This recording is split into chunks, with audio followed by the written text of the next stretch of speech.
All right. So yesterday, and you need to have the projector on. Yesterday we got to talking about a few things. Got talking about where were we? Oh, we calculated the atomic size. We saw just how small an atom is, right? Then we started talking about the subatomic particles themselves, the protons, the electrons, the neutrons, who has a charge, who has mass. And now what we're going to be doing today is we are going to be looking, just how we calculate the number of protons and neutrons in an atom itself, okay? Now, we're going to end today's discussion with a little bit of math. And the math is going to be how we calculate percent abundance. Now, we're also going to be talking about isotopes. We briefly mentioned isotopes the first day of notes, but we're going to talk about isotopes, how they were discovered, and how we determine their overall percent abundance. And really all that means is, what is their percentage among all the isotopes, let's say, of carbon? Of all the carbon isotopes, how much does this isotope actually make up of the whole pie? Does that make sense? That's what we're going to do. Can you multiply? Can you add? That's all you need to do. Okay? It's easier than dimensional analysis. So we're going to be doing that. On Monday, I have put together some material that I will be doing an additional video on percent abundance. I'm going to show you multiple calculations, and I'm even going to show you one to where you're going to have to do a little bit of algebra, okay? You might see a question or two like this on your problem set. In your problem set, you need to be staying on top of, okay? This weekend, also be making sure that you check Classroom, because I will be posting up the schedule. I'll be scheduling that to post a little later today, so you should see it probably Sunday. I just want to make sure that it is fine-tuned and ready to go. All right, so we got to here, didn't we, yesterday? Okay. And we did gold, I believe. Yes, okay. So let's look at strontium, okay?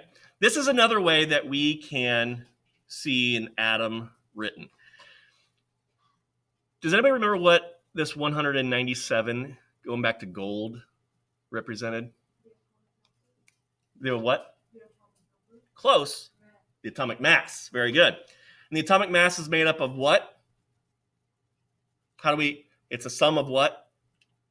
Particles? Right? One rhymes with roton. Proton. Neutron. So the atomic mass is a sum of protons and neutrons. Now, looking at a periodic table, the atomic mass has decimal values, okay? That's because the atomic mass on a periodic table is the average atomic mass for all the known isotopes for that particular element. As you see here, on here, and here, those are nice, even round numbers. That's because that is that particular isotope. You can't have fractions of a particle. All have to be whole particles. So that's why you'll always see whole numbers on these. But yeah, this is an example of two different ways that you can write basically information about an atom of an element. You can write it in formula form, or you can write it in word form, okay? So let's look at strontium-90. We did gold yesterday. Again, strontium-90. If you find strontium on the periodic table, anybody find it real quick, or if you already found it, what is the atomic number? 38. And so that means the atomic number is 38. It's a neutral atom. How many protons does it have? 38. Very good. How many electrons does it have? 38. So how do we figure out the number of neutrons? Subtract what from what? You're going right. The protons minus the electrons. Protons is right. We're going to take this number, which is the atomic mass, and subtract the number of protons. Okay? So we take 90 minus 38, and it gives us 52 neutrons. And so to answer this, all you do is say P is equal to 38, E is equal to 38, N is equal to 52. Atomic mass minus atomic number. Okay? So let's do a couple more examples. I'm going to write this down just so we can, before we get this off here. So here we have barium 138. And we also have phosphorus 31.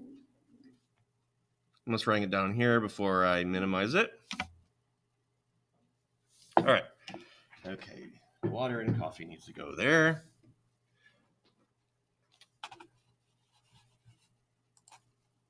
There we go. All right.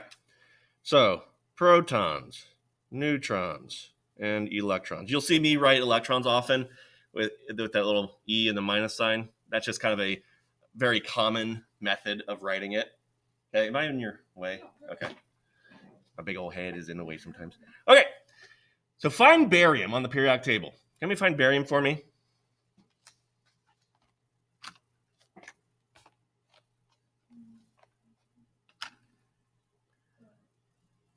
What is the atomic number?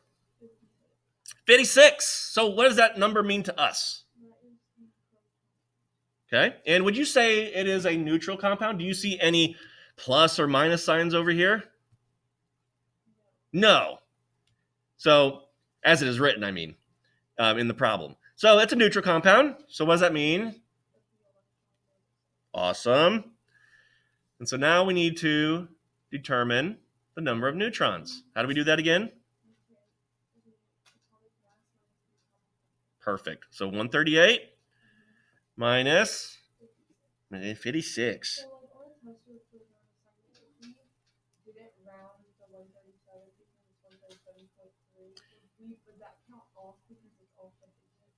Well, here's what. Like when you're doing something like this, they're going to give you this. You go off this number. Okay? So you go off the number that's given because we're going off that particular isotope. Okay? So when we do 138 minus 56, what do we get? 82. Bada bing, bada boom. Good. Let's go to another one, then we'll trek on. Don't mind my wonderful handwriting. So, same thing. Phosphorus 31. So we got to find phosphorus on the periodic table.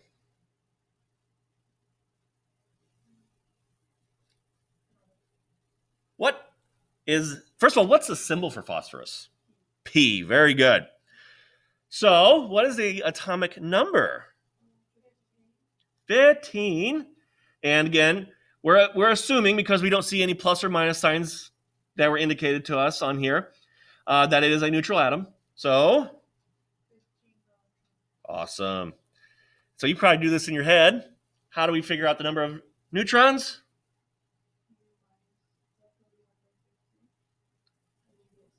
$16. Good job. Questions? No? All right. So we'll continue on with our, erase. I tried doing this with actually writing on the worksheet on here with the intro worksheet. Oh boy, it's kind of a mess. All right, so let's move on to how we write symbols. Okay, talking about symbol writing and formula writing, we can take basically a lot of the information directly from the periodic table, okay? You want to be able to find your element on the periodic table because it's going to tell you basically what letters to write. I know that seems like duh, but if you notice that anytime that a chemical or elemental symbol is just a single letter, it is always capitalized, okay? And the reason why we go over this is because I still have some kids who it's really hard to distinguish, what their capital letters are.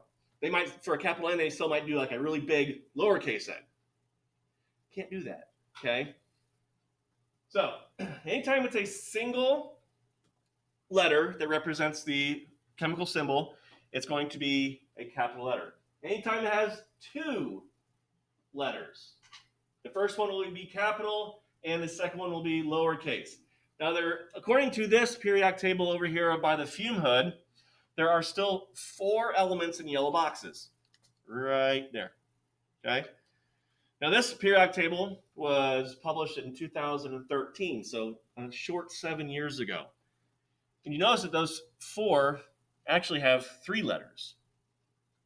Well, that's because at the time of printing, those 4 were kind of in limbo. They were still trying to prove that those 4 should be considered to be actual elements. Because one thing or another, it may have been that fact that they couldn't exist a long enough period of time, meaning like we're talking fractions of a second. Okay? But since then, 2 of these, and I can't recall which 2 of them, I believe, have been given the green light to go ahead and be given a permanent spot on the periodic table. And they have since been renamed to where it is reflective of how it's written on other elements. But anyway, let's continue on how we write these symbols for elements. In the bottom left, okay, or we call the subscript, it has to go on the left. Has to go on the left. Where does it have to go? The left. Very good. We place the atomic number, so the number of protons. And it says here that the number of protons is the atomic number. We call it Z. You don't have to worry about it right now. In Chapter 7, we dive deep into the periodic table. And we look at the trends. Because the periodic table, besides just showing us this information, there's actually a lot of hidden secrets and useful information on that table itself. So we're going to dive deep into those. And one of those things, we call it effective nuclear charge, which, again, don't need to know about it now. You know about second semester. And so it talks about the Z value. You're going to see it again, okay? But it's not important to us just yet. And then lastly, in the upper left, or the superscript, you place the mass number. And actually, it sets you up pretty nice because the mass number above the atomic number, you already have it set up to calculate how many protons you would need. Clever, right? And now, the mass of an atom is in terms of atomic mass units, okay? That is the label that we are given. It's kind of its own unique value that we place on atoms. So let's practice writing this. So going back to the sample exercise here. Ow. There we go. All right. It's not going down as easily as it used to. So magnesium has 3 isotopes with a mass of 24, 25, and 26. Write the complete chemical symbol, superscript and subscript, for each. How many neutrons are in each isotope? Okay. First things first. What is the chemical symbol for magnesium? Mg. So, bear with me here. Oh, boy. Writing with a mouse is very difficult. Oh, you know what? I can't do this. I got to do it on my board. Just because it is too hard. There we go.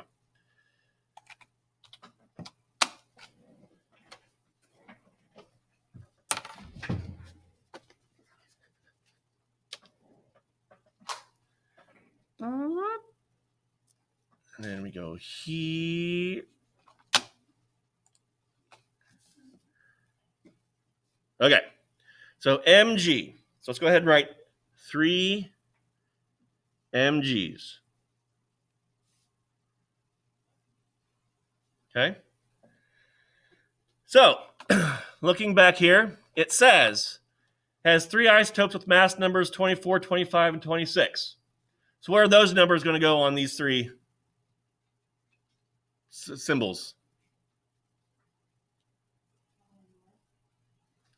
Mass, atomic mass? Upper left. Okay. So we place them in the upper left. So we got 24, 25, 26. Okay. So we need to finish this off. And what atomic number does magnesium have?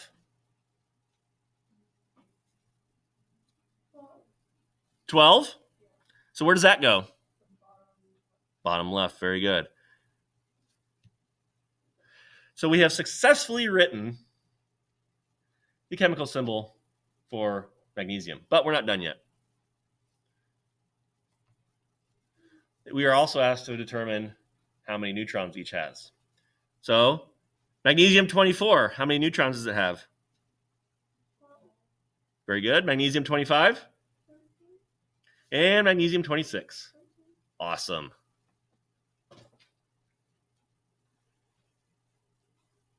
Got that written down? Okay. Let's go to this next example. Okay. This next example says, give the complete chemical symbol for the atom that contains 82 protons, 82 electrons, and 126 neutrons. Okay. So, would that be lead? It is lead. What is the letter symbol for lead? PB. Oops, that's an H. PB. Okay. So we know a bit of information. We know we have 82 protons, 82 electrons, and 126 neutrons. So what's one bit of information we can just toss right down here on the bottom left, right off the bat? Oh, wow. It's okay. Atomic number. Atomic number, which is 82. How do we find that mass, though? How do we find the mass?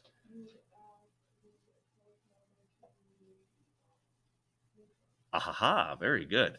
So we're going to take, how many neutrons was it? 126.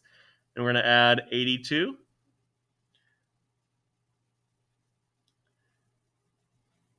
And what do we get? 208. Perfect, which is the atomic mass for this particular isotope of lead. Awesome. Now this one, no. Nope, because we're told how many neutrons we have. We just have to complete that symbol. Okay? Any questions on this? Okay. We're going to get right back into here. All right. So we're going to get back at this now. Here's where we start learning about isotopes. Okay? I've already kind of mentioned what an isotope is, but we're going to talk about it again. Okay? They are atoms of the same element that have different masses. And that different masses come from varying numbers of neutrons. Again, we can't vary the number of protons because if we change the number of protons, we change the element. And that is a big no-no. If we change the number of electrons, we're going to change the number of the type of charge that's on there. And that may not always be the best case. So changing the neutrons is how we change isotopes, okay?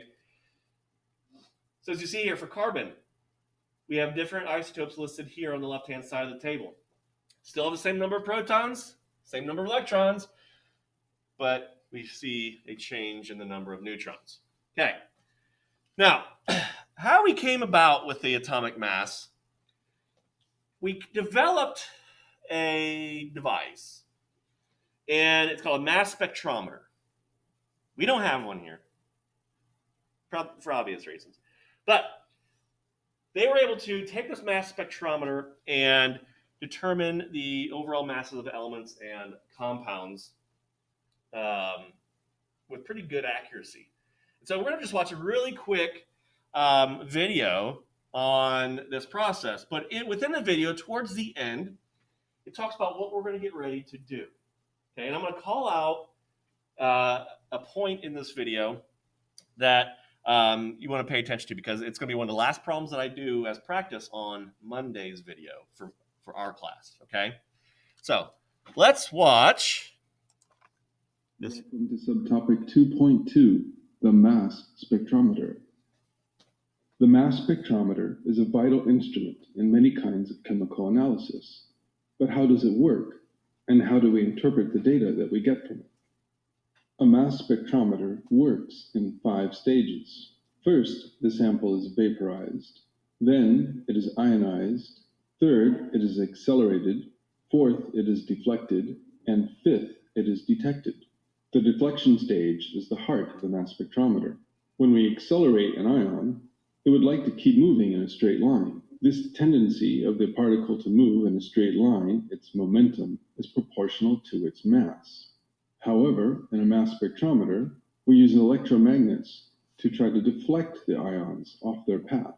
The amount of force that the ion feels from the electromagnet is proportional to its charge. The path that the ion actually takes is a result of its mass-charge ratio. A different particle with a different mass-charge ratio will take a different path. And this is what we are actually detecting, different mass-charge ratios. So let's analyze a sample. We vaporize it, and ionize it, accelerate it, deflect it, and then detect it. We can record its mass-charge ratio. If we repeat this with more of the same sample, we will record different size fragments. Eventually, we'll know the proportions of all the different size pieces in our original sample. So how do we interpret mass spectrometer data? Let's consider rubidium for an example. Here's some mass spectrometer data from a natural sample of rubidium. It tells us that... So what this is showing us, as I said about mass or percent abundance.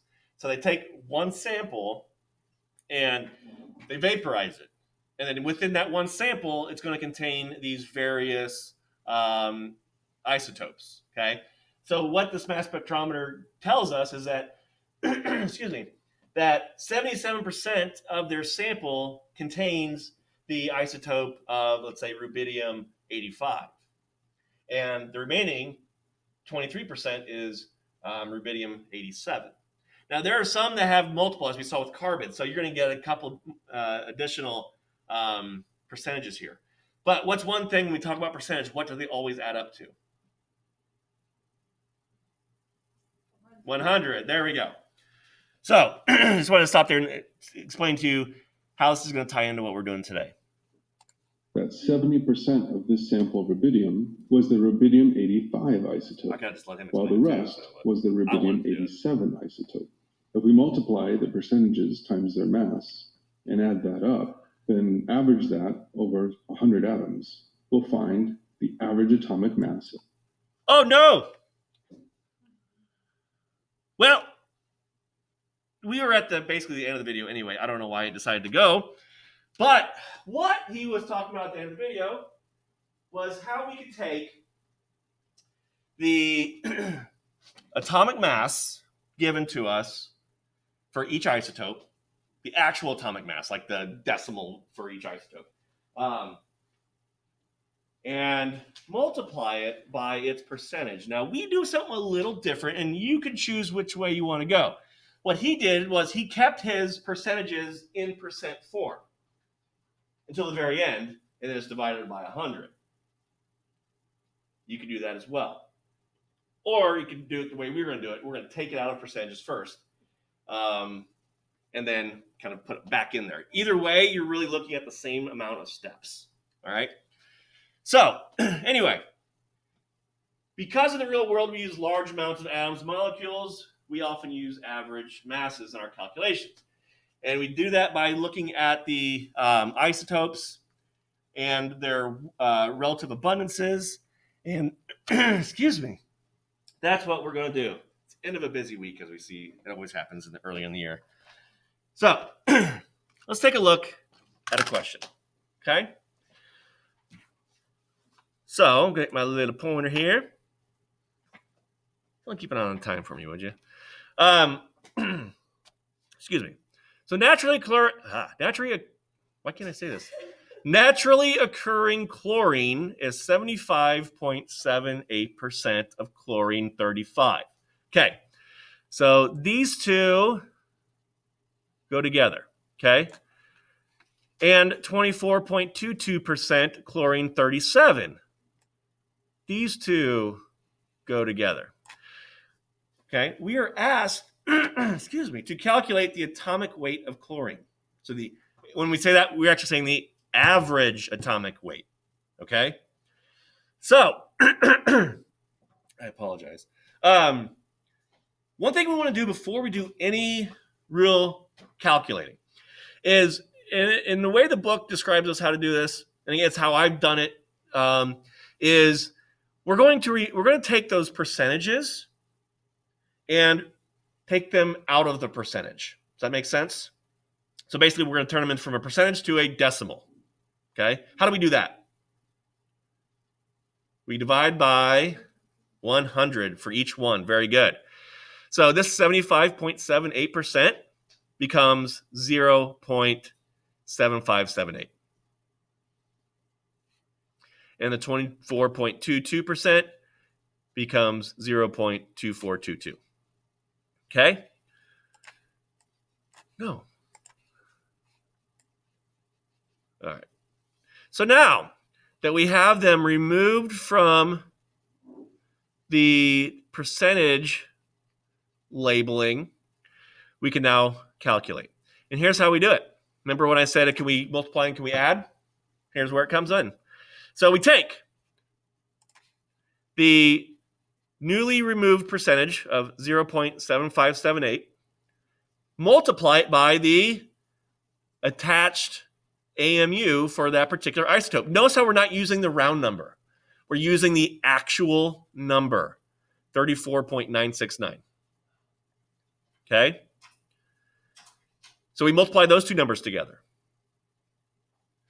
Then we take the 0.2422% or decimal and multiply it against its attached AMU of 36.966. So you multiply those two together, multiply these two together, and then look what you do. You add them. So when you multiply the first two together, you get 26.50 AMU. When you multiply the second two, you get 8.953 AMU. You add those together, and you get an average atomic weight of 35.45 AMU. This right here that I'm underlining, that label, AMU, is a necessity. It's like saying, that thing costs $10, okay? If you didn't say dollars, you didn't know how much it was. So you have to include AMU, all right? Now let's do our practice of our own. We're going to call it a day because that's actually going to be the last of our section. 3 isotopes of silicon occur in nature. We have Si-28, which is at 92.23%, and it has an atomic mass of 27.97693 AMU. We're going to get some funny numbers in here. We've got silicon-29, which has a relative abundance of 4.68% with an atomic mass of 28.97649 AMU. And Si-30, it has 3.09% relative abundance and 29.97377 AMU. We're going to calculate the atomic weight, or the average atomic weight, of silicon. All right, so we got 3 numbers this time, but it doesn't change how we approach it. Okay, so I'm going to set this up. Average atomic weight. Call it AW. Okay, so let's look at our first one. Okay, our first isotope had a relative abundance of 92.23%. What do I have to do with that percent? or divide it by 100. Okay? So when I divide it by 100, I get 0.9223. And I multiply it by its attached atomic mass of 27. You need to see this. 27.97693. Okay? And we do the same for the other two. Okay, the other one had what? 4.68%. We divide it by 100, we get 0.0468 multiplied by its attached atomic mass of 28.97649. And I'm going to run out of room. And then I'm going to just go down here and add that to our third and final isotope, which had a relative abundance of 3.09%. Divide it by 100, 0.0309, and multiply that by its attached atomic mass of 29.9. What is it? What was the last? I can't read my handwriting. 9737. 976. Oh wait, 97377. Thank you. Yeah, I think that's what I have written. Okay, so multiply these two, multiply those two, multiply those two. Oh wait, yeah. So you got three things you need to multiply. And so when you do this first one, you should get 25.80. For the second one, you should get 1.360. And for the third and final one, you should get 0.9262. And you can double check that as needed. And I'll leave this up here so you can take a gander. Let you get caught up here.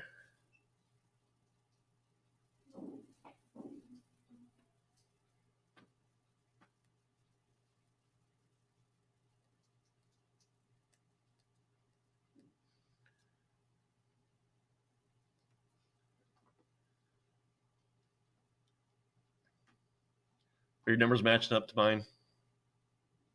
Well, I put in 25.80 plus 1.360. Uh-huh. Oh, I didn't add the other.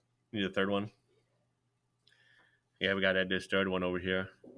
I haven't put the answer here, but these numbers right here, they're matching up right here when you multiply them.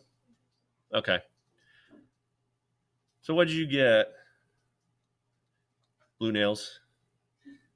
28.09 And what is your label on this? AMU. Perfect. 28.09 AMU. Ta-da!